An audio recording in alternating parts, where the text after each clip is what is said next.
सीधे कह रहे हैं कि अगर आप लोगों ने पहले सुध ले ली होती तो ये मामला बहुत पहले सुलझ जाता। आज भी सुशांत के जो प्रशंसक हैं वो इंसाफ का इंतजार कर रहे हैं।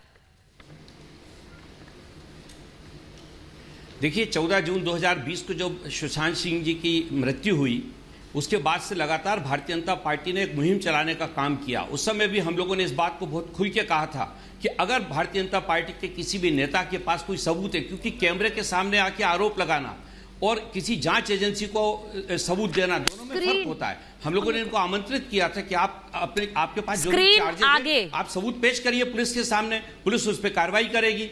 लेकिन आज आप देखिए कि इतने लंबे समय के बाद भी अभी 22 जून 2022 को एनसीबी ने क्या किया है, एनसीबी ने ड्राफ्ट चार्जेस दिए हैं। ये तो चार्जशीट तो इसके पहले दी जा चुकी थी। चार्जशीट तो 3 मार्च 2021 को 11,700 पेज की चार्जशीट दी गई है सीबीआई की तरफ से और दूसरी 5 एजेंसियों ने मिलकर दिया है। इसके बाद तो अभी ये ड्राफ्ट दिया है। कल 12 तारीख को यहाँ पे जो पेशी थी हाई कोर्ट में, उसमें जो रिया के जो एडवोकेट हैं मान सिंधे साहब, उन्होंने अपने आप को डिस्चार्ज करने की एक एप्लीकेशन लगाई है जिसमें 27 तारीख दी है। तो ये पूरा मामला कोर्ट के हाथ में है और सीबीआई एनसीबी ये नहीं मैं ब्रिजमोहन जी आपसे इसलिए पूछ रही हूं क्योंकि रिया मैं आपसे अगर उन पर विश्वास नहीं है तो मैं क्या कर सकता हूं? ब्रिजमोहन जी आपको किस पर विश्वास है? मैं आपसे पूछ रही हूं, एनसीबी जैसी एक संस्था ने जब आरोप लगाए हैं और आरोप की पूरी फेहरिस्त लग दी है, आपको विश्वास है उन पर कि नहीं है? पूरा विश्वास है। हम लोगों ने तो, हमारी सरकार जो उस समय हमारी महाविकास आघाड़ी सरकार थी उसने खुल के सहयोग दिया था सारी जांच एजेंसियों को। और हम तो आज भी मांग करते हैं कि अभी जो वर्तमान सरकार आई है आज वो घोषणा कर दे कि किस तारीख को अपराधी को पकड़ के वो जेल में डालेंगे।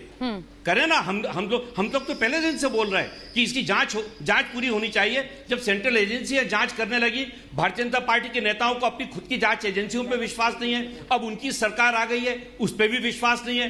तो ये ऐसा लगता है कि भारतीय जनता पार्टी खुद इसकी जांच करना चाहती है तो खुद अपनी एक टीम बना के अब जांच कर ले। उन्होंने कहा के विश्वास नहीं, क्या परेशानी है? उन्होंने कहा विश्वास नहीं है। ममता जी मैं आपके पास आ रही हूँ। ब्रिजमोहन जी कह रहे हैं कि ये तो बहुत पहले हो जाना चाहिए था, अब जो नई सरकार आई है वो जांच करा ले।